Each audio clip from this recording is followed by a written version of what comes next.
wow, that must be so upsetting that your balloon has burst. What can I do to help you through this moment? And it was really a couple of phrases that stood out to me. And I took them home with me and I wrote them down, literally scribbled them down on a piece of paper, put them in my back pocket. And I started to pull them out occasionally. And I would read off this bit of paper. You know, I was no pro at this stage. I would read off a bit of paper and my kids would look at me like, what is she doing? What is this woman doing? And I started to notice a response from them that was radically different than the response I was getting with the other language and phrases I was using. And so I guess it just kind of built from there. And then about 4 or 5 months into practicing some of these phrases on a daily basis, it suddenly clicked that what I was really learning was a new language.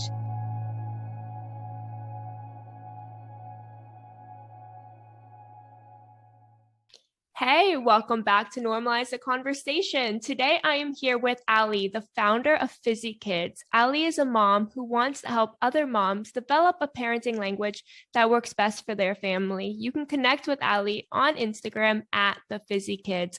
Ali, thank you so much for the work that you are doing and for joining me today. How are you really? Oh, that's a great question, isn't it? I don't think we take it seriously enough when people ask us that question, but no, I'm doing okay. I'm doing okay today, genuinely okay. I've got much better at saying when I'm not okay, which I think, you know, just to start us off down that road of a parenting language we have with our kids. Actually, I want them to hear me say I'm not okay some days. You know, I don't want them to feel pressured into having to be okay every day. And I think the way we model those kind of responses to really just basic questions like that is key. But no, today I'm doing pretty well, although we do have a new puppy who is taking up a lot of my energy, but in a good way. So I'm tired but happy. Thank you for being so honest. And it's so true that with their kids, it's so important that they know that it's okay to not be okay. When we're constantly saying we're good, we're okay, we're fine, when they're not feeling that way, they think that they're the only ones and that they're alone and that it's not normal when it is completely normal. We all have better days sometimes and we all have bad days sometimes, and that's okay. So I love that you have that communication with your kids and you're providing that support and letting them know that that's okay. And congratulations on the new puppy. There's nothing better than a new puppy. He's crazy. He's like my third Fizzy kid now, or actually my fourth if you include my husband as well. So but he's fitting in very nicely. He's really playing the part of an extra Fizzy kid. I love that. So let's jump in. Tell me about Fizzy Kids. What is a Fizzy Kid and what inspired you to start Fizzy Kids? Oh, thank you, Fran. Yeah, so Fizzy Kids was set up a couple of years ago by me as a direct result of the parenting experiences that I was having with my kids at the time. And I like to describe a Fizzy Kid as any child who has additional, special, or it might just be higher emotional needs. So your child may have a diagnosis of ADHD or autism or dyslexia, but equally they might be a highly sensitive child, or they might be dealing with big emotional difficulties because maybe they've been adopted or fostered or been through some kind of adverse childhood experience. So I wanted to cover a really broad spectrum of children, but we're talking about 1 in 5 children here, Fran. You know, 20% of children have these additional needs. And I think it's really important that we remember that, because it's easy to just get lost in statistics and figures, but that is literally millions of children and it affects millions of families. And really what you see with those kids, for whatever reason they are fizzy, they will be struggling to regulate their emotions. And because of that, they will be displaying big, sometimes very challenging behaviors towards their parents, carers, teachers, whoever it might be. So I started Fizzy Kids from a very low point. I was sitting in the doctor's surgery, ready to accept a prescription of antidepressants. I was depressed, I was low, I was angry, I was frustrated. I did not know how to hold my family together. It felt like we were crumbling apart. And it really took me to get that low, which is a terrible thing to think, but it took me to get that low in order to make some quite drastic changes to how we went about parenting our children. And really from that point onwards, I just started on this journey towards learning a new way to interact and communicate with my kids who have these additional needs. And that's really what I want to share with as many people as possible now in order to help them. That is a beautiful pain to purpose story. And it sounds like you went through so much with trying to learn the best way to care for your family and to create that communication.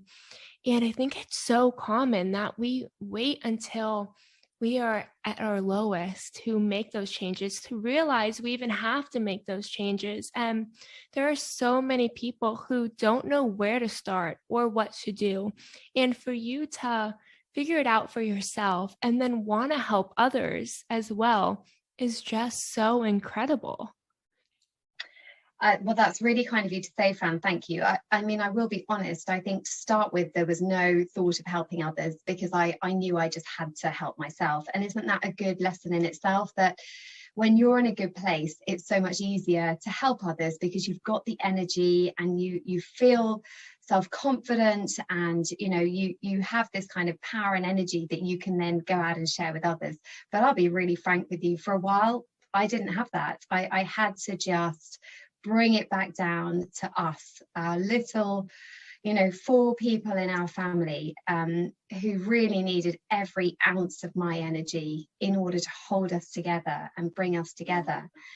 And I think it's always important to remember that day for me, sitting in that doctor's surgery, and bring it back to that moment. They say you should never look back apart from to see how far you've come. And that was my kind of starting point. That was where I've come from. And what's been lovely is not just to think about it from my own personal perspective, but to see the journey that the children have been on too. And for any parents and carers out there who have kids with special or additional or emotional needs, they will get that. They will have been somewhere near that place that I was, maybe lower, maybe not quite so low, but it is a Herculean task looking after children with these additional needs, even more so than just standing parenting. And I just would urge any parents or kids who have parents listening to this to really be compassionate towards themselves. But that in itself is something that we have to learn how to do, right? Exactly. And when a kid is struggling and they don't know how to communicate, when a parent is struggling and they don't know how to communicate, it creates this barrier where no one is able to fully be themselves and understand each other, have those important conversations and support each other. And especially as a parent, as a mother, a lot of the weight falls on your shoulders. And it sounds like you were under so much pressure. And you said that moment was when you were about to start antidepressants and get that prescription. But what were you completely feeling in that moment that made you realize maybe it's the communication and how we are talking to our children? Yeah, that's a great question, Fran. So I did have a light bulb moment around that, but it was probably about 4 or 5 months after that moment. So I started at that point, well, first of all, I took myself away. I extracted myself from the family for 48 hours. I said to my husband, I've got to go. I have got to just walk away from all of this. So I went away and I slept and I ate chocolate and I drank red wine and I cried and I watched movies. But one thing I did start to do was read this book. And it's a fantastic book. It's called Why Can't My Child Behave? And it's written by a child psychologist, fantastic lady. And she started really kind of opening up my eyes to the reasons behind my children's behaviors. So I started to realize that they were not directed personally towards me. These are my children's feelings.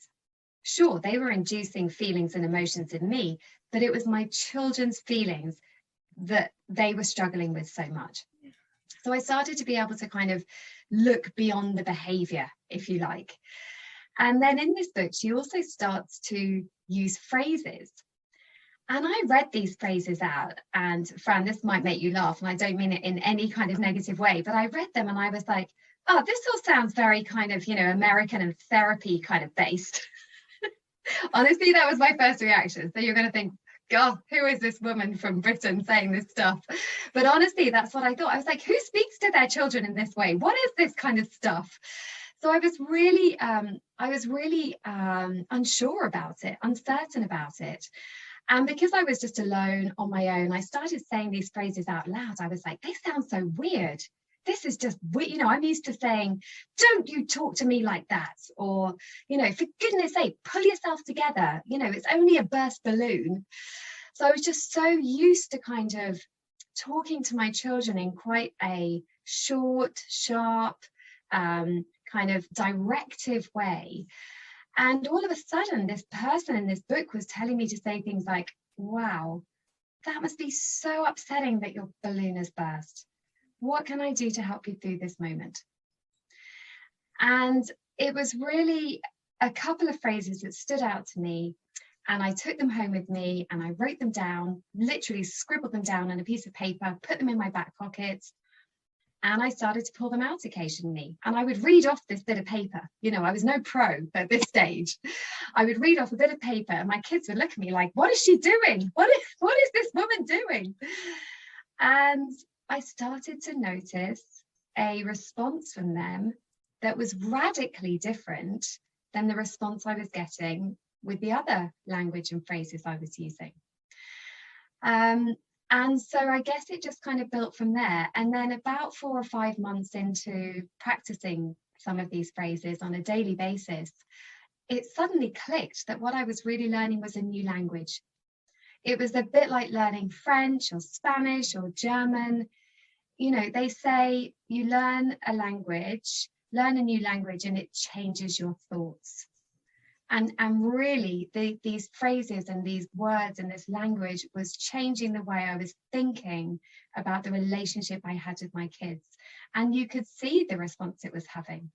It was obvious. That is incredible. And how can I support you is such a powerful phrase.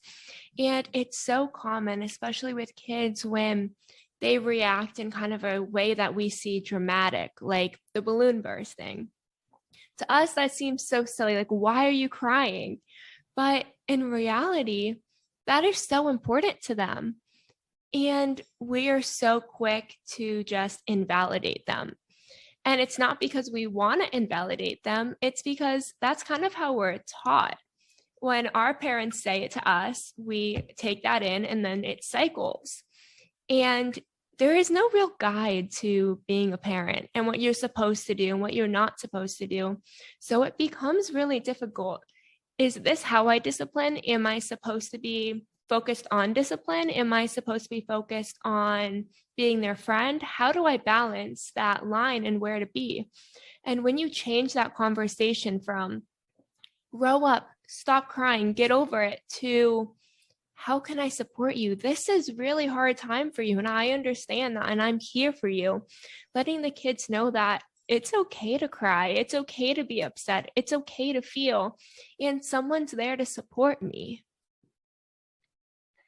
Yeah, absolutely. And, I think what's critical here is that 20% of children who have these additional needs, there's a horribly high proportion of those kids who go on to have mental health issues. Those are the stats. We can't shy away from those stats. So everything that we can do with these kids at an early age to accept their feelings, accept their behaviors, and empathize with them is only going to build their ability to be resilient, confident grown-ups, you know, and that's the end game. And I think when you've got kids with additional needs, you really have to see the long game. It is a marathon, not a sprint. You know, these children may not grasp academic concepts so early on because they struggle so much to learn things.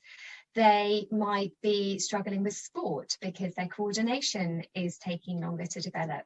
They might be struggling with friendships and relationships because they can barely contain their own emotions, let alone deal with another child's emotions. So you're really, you know, helping to build a long-term resilience and emotional strength in these children. And that is what is so critical. You know, and you don't like to be doom and gloom about it, but the fact of the matter is vulnerable children are much more likely to grow up into vulnerable adults. So I think we have to accept that as a society, and we've got to do something about it. You know, I think what I hear a lot when I talk about this language and this different way of parenting is people who are maybe brought up in a very kind of Victorian way, saying, oh, it's just you're namby-pambying to them. Oh, you know, it's just, you know, it's just silly, and it's the naughties way of parenting, and, you know, generation X, Y, Z, you know, oh, it's all so easy for them. Well, that is one viewpoint, but it is not the only viewpoint. You know, surely the way I like to think about it is that as a species, as a human species, we are developing all of the time. You know, we have come out of 150 years of industrialization, world wars, you know, terrible kind of difficulties as a population. We have many traumatized people as a result of these things happening, intergenerational trauma as well, which is even harder to break. And for those of you listening who may be adopted or fostered, or who are parents with adoptive or fostered kids, you will sit at the cold front of that, because it is often children from families with intergenerational trauma who are in the care system.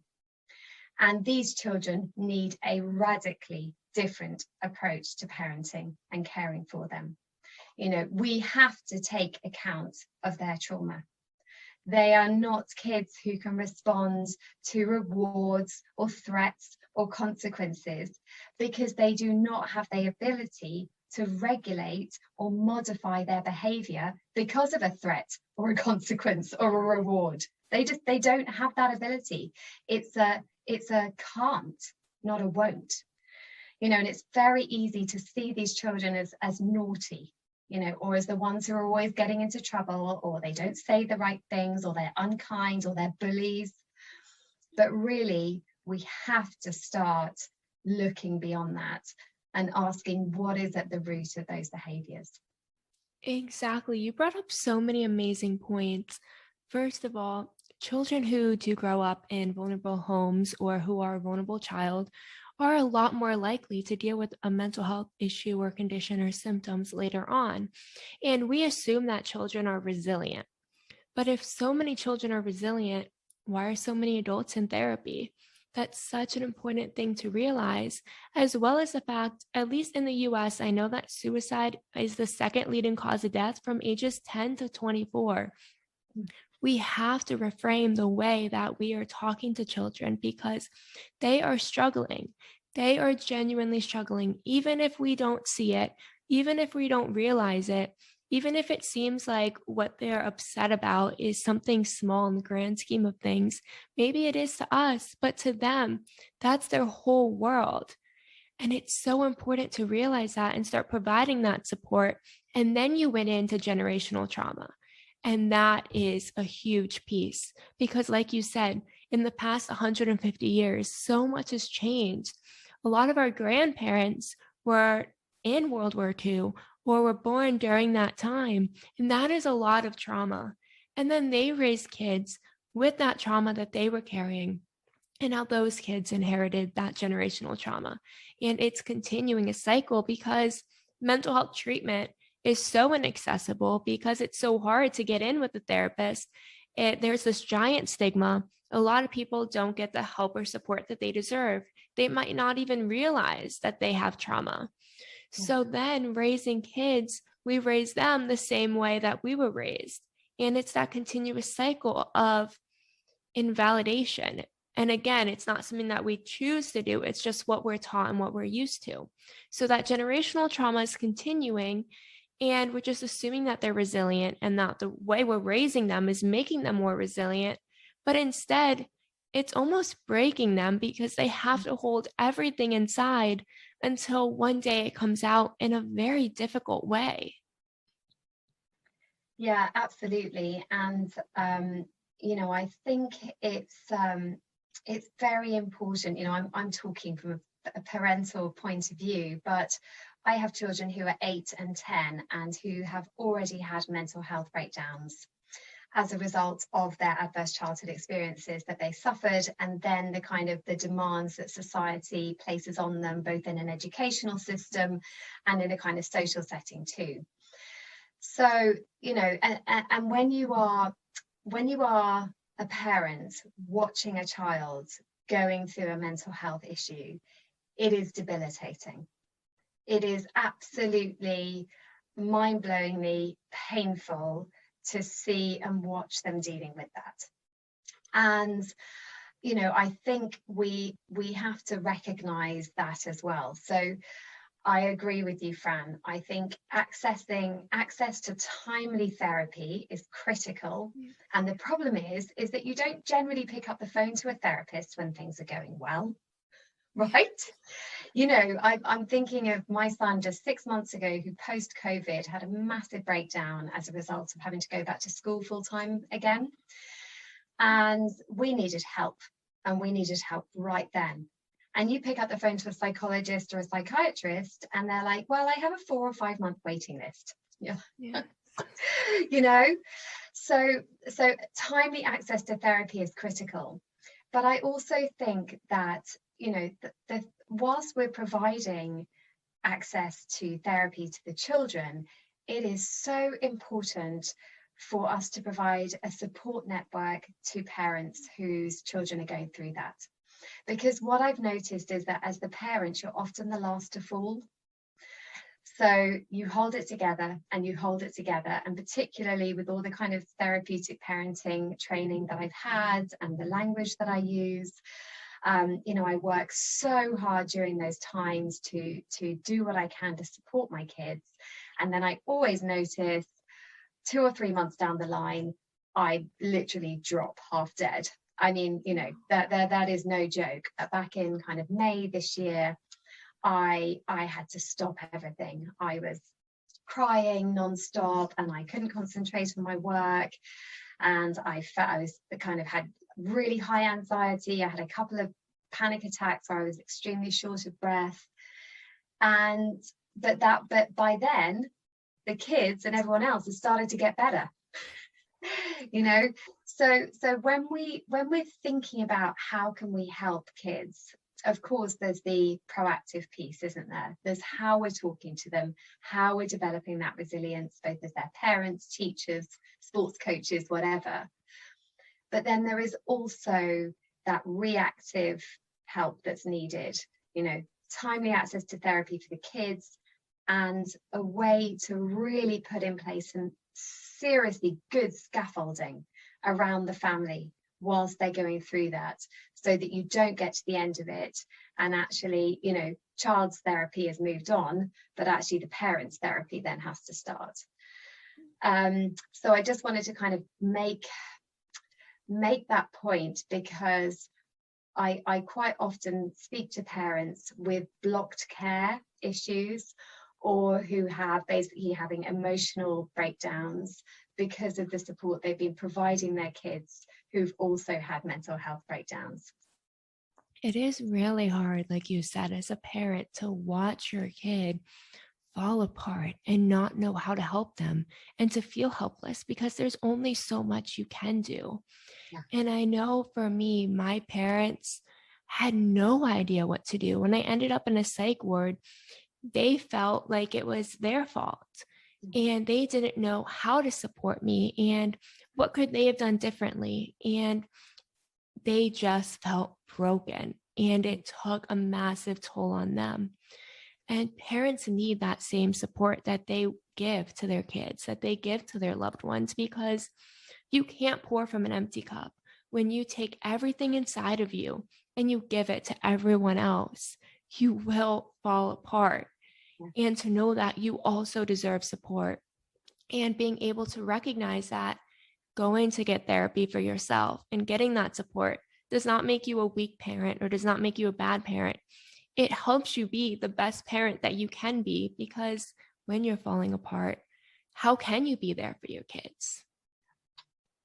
Yeah, absolutely. And I guess as I'm maturing this idea around a parenting language, what's becoming really clear is that the language I use with my kids is only one piece of the puzzle. And actually another really big and important piece of the puzzle is the language I use to myself and my husband and the people around me as well. And, I think whilst I got better quite quickly at the language I was using with my children, at, accepting and empathizing, validating their feelings, working with them, offering more support, my shoutiness disappeared, my yelling disappeared, my traditional kind of disciplining disappeared because it no longer became useful. But what took a lot longer was changing my internal voice, changing the way I spoke to myself. And just to share, Fran, a couple of things that I've learned over the years around this. Firstly is, I think it's really important as parents to learn to critique yourself rather than criticize yourself. So we will always do things wrong. Even me with all my training and learning, I have days when I shout, I swear, I shame, so we're humans, right? We're imperfect. But I am much better now at being able to saying, okay, that happened. It wasn't great. What can I do differently next time? Rather than criticizing myself, going, God, I'm so stupid. I hate myself. How could I do that or say that to my kids? That is actually a really unhelpful thing to do to myself. So critique, not criticize, is my one key thing.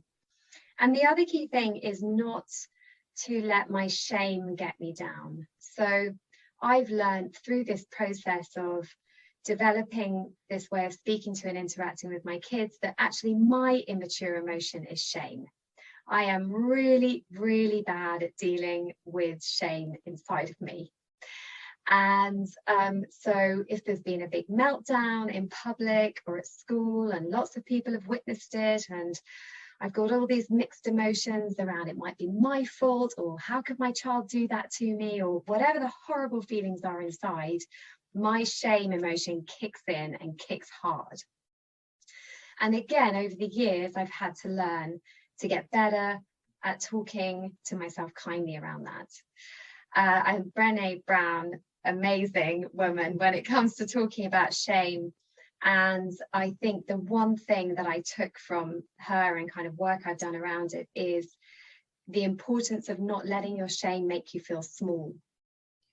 So talking to my shame out loud, literally standing in a room by myself saying, shame, you will not beat me. I'm going to let myself feel bad for half an hour and then I'm going to move on. So really, finding a way to use language to myself that is affirmative and empathic, not just the external language that I use to my children. That is so powerful, because the way you speak to yourself matters. And when you're constantly critiquing yourself and criticizing yourself, those are important distinctions, because when you're criticizing yourself, you are telling yourself everything that you're doing wrong and that you are not enough. And it makes you start to feel hopeless. And how can you provide support to others when you can't provide any support to yourself? And then when you turn that around and you critique yourself, this is what I did. This is why I did it. And here's how I can do it better, is so important, because again, criticizing yourself all the time is just heartbreaking for yourself. It is just internally devastating. And that is so important. But bringing it back to the kids, let's talk about some behaviors that vulnerable children may experience and how we can talk to them in those situations. Oh, yeah, where to start? So actually, I do know where to start, to be fair. I always start with rage. So for us in our house, we didn't really move on. We didn't really move things on as a family until we had learned to better manage the rages, the meltdowns that were happening. And these were big. You know, I'm talking plaster off the walls, doors off hinges, shelves off walls, broken furniture, broken toys, you know, just an outpouring of anger and rage that was directed towards the house, basically. And you know, they would be big. They would last for like 45 minutes, an hour. They would get ugly in terms of language, and it was a very, very exhausting and deeply upsetting time for both my husband and me and the kids. It was primarily for my younger child, who has what's called reactive attachment disorder, and also, unbeknownst to us at the time, he had undiagnosed post-traumatic stress disorder from an operation that he'd had. So just this huge mixture of emotions coming out. And it is very, very hard to sit and watch that happening. And what we used to try and do was contain him. So we'd like hold him. It's called a safe hold. You can be taught how to do a safe hold from like a therapeutic social worker. But it was not a good feeling for him or for us to do that. He hated being touched when he was raging because he was so touch sensitive. So it was actually, it kind of made things worse. And we also used to have to move him to his safe place, which was a bedroom, in order to try and contain him. But that's why all the kind of damage happened to the property. And we just didn't know what to do. And then as we became used to this language, what we started to do was that every time we had a meltdown or a rage moment such as this, we developed an emergency plan. And we developed it with him during a calm moment. And we developed like 5 steps, really simple steps that we would go through as a family to support him with it. And we also agreed some of the language that we would use during those steps. And what is so critical during a meltdown or a rage is to completely cut out your language wherever you can. This is an overwhelmed child. They are in survival mode. They've gone into fight or flight or freeze mode. They cannot take on board any rational or logical words or ideas. You know, they are not in their thinking brain. They're in their primitive brain. They're fighting a woolly mammoth at that point, you know. So some of the things we would do is get him to his safe place, but then instead of being in the room with him, we would close the door and we would start saying something like, "Mummy's here. I am not leaving you. Wow. I will not leave you when I can see you are struggling so much. I'm going to be right outside the door. I will come in, but I'm not coming in if I'm going to get hurt." So really important to keep those boundaries, you know, because you have to respect yourself as a parent. That's when you start getting issues with child on parent violence. If you don't respect your own boundaries, very important to keep those boundaries in place. But you keep it short, concise, firm, and very, very simple. And then as the rage starts to dissipate and disappear, that's when you can start bringing in some more language. wow, you are so angry and it's all about something that mummy did. That must be a horrible feeling for you. So you start to mirror some of the emotions that they might be feeling. Because actually, if you just said that in a kind of a nice floaty way, that doesn't really reflect how they're feeling. If you're like, oh, darling, you look so angry. I'm over exaggerating, but actually what we learned is that you don't necessarily want to stop your child being angry. You just want to teach them to be angry in a better way. So then you start to bring in kind of longer sentences, more language, and then you get to a point where you can do the reconnecting and restorative work with them. And you do not even think about having a conversation about what might happen differently or what the triggers were until everybody has settled right down again.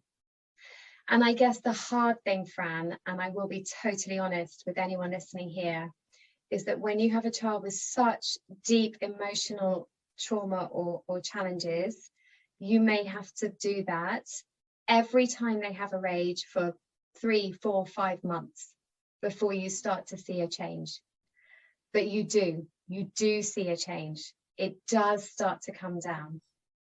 So if you can put that commitment and effort in to dealing with some of those big behaviors and absolutely commit to it, you will see a change.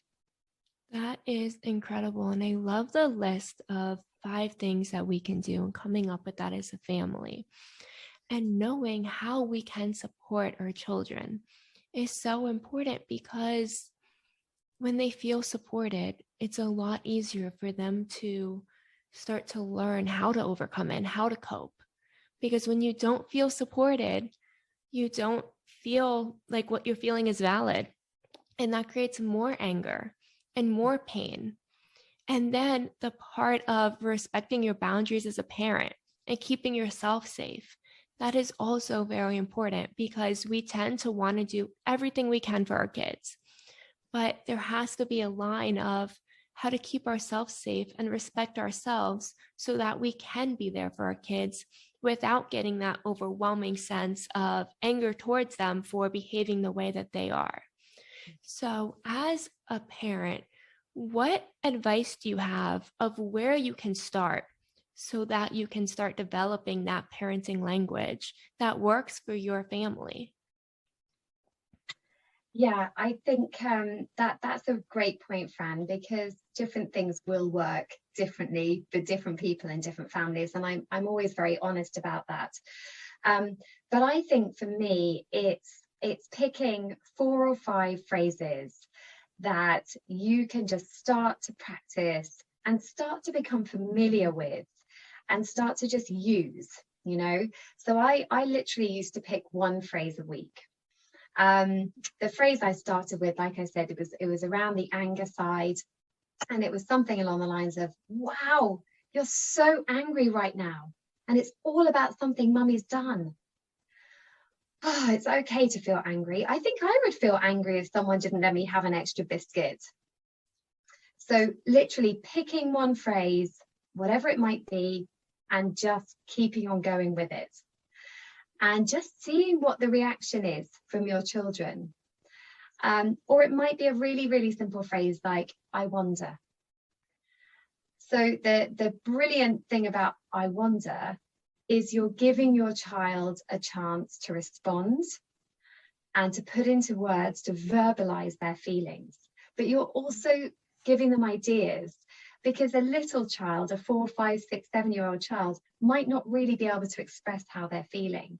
So if you've got a child sitting there, head down, knees up, looking all small, you could just try saying something like, oh, you look a bit sad, or maybe a bit worried.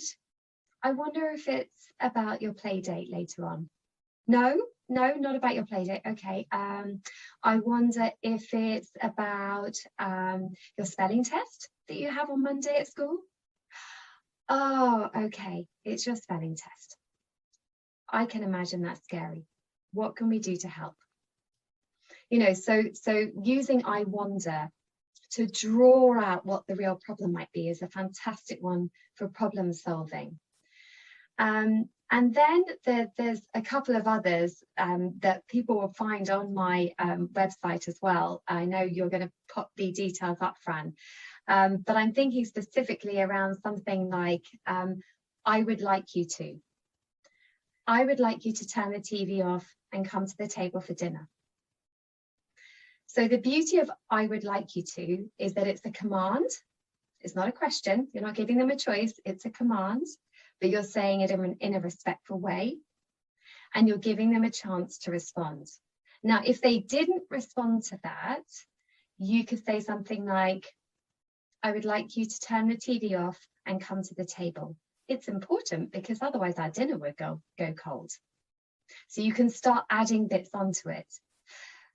But it also gives you a chance as a parent to remember that even a neurotypical child can take 8 seconds to respond to a question.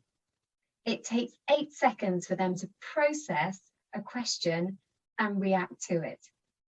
Now, for children who are not neurotypical, who are neurodiverse, it could take them even longer to process a command or request like that. And then if they're still not doing it, you can say something like, I can see you're finding it hard to do what Mummy's asked you to do. I wonder what it is that's stopping you from doing it. So it's a really good way to kind of build on things, to helps you to stay calm because you know that you've got something else to go to if they're not responding. So that's just a couple of examples, but start small, but keep practicing. It's like any language. You've just got to keep practicing it. Do what I did, write it down on a bit of paper. I've got some ideas for products, but I am a mum to 2 fizzy kids and I'm massively hindered by time, but maybe sometime I'll put it all down on a bit of paper. But just have a few things that you can keep with you and keep practicing. You just offered the most incredible advice, because making your children feel included in the conversation and helping them to understand what they're feeling is incredibly important, because you're right. A lot of times as children, we don't understand what we're feeling, and it's okay to not understand, and it's okay to feel confused and overwhelmed by your emotions. But to have a parent sit there and help you understand, what am I feeling and why am I feeling this way, is key, because then as you get older, you're able to connect your emotions and understand yourself and learn how to cope. Because when you understand the emotion, you understand where it comes from and how you can cope with it, you are in such an amazing position as an adult. Instead of being in a position where I'm overwhelmed, I'm feeling too many emotions, I don't know what they are, I don't know how to figure out where it's coming from, and there's no way I'm going to learn how to cope with this. And then we fall apart. Ali, you have been absolutely incredible. Before we end our conversation, would you mind sharing your website with us? Oh, sure. It's www.fizzykids.co.uk. There are free downloads on there, and also some very cheap and cheerful copies of an ebook which contain a lot of the phrases I talked about today. I am mission before money, so they are very, very affordable, and also look out for some online courses coming soon. You are amazing. Thank you so much for joining me today. Oh, it's been a pleasure. Thank you, Fran.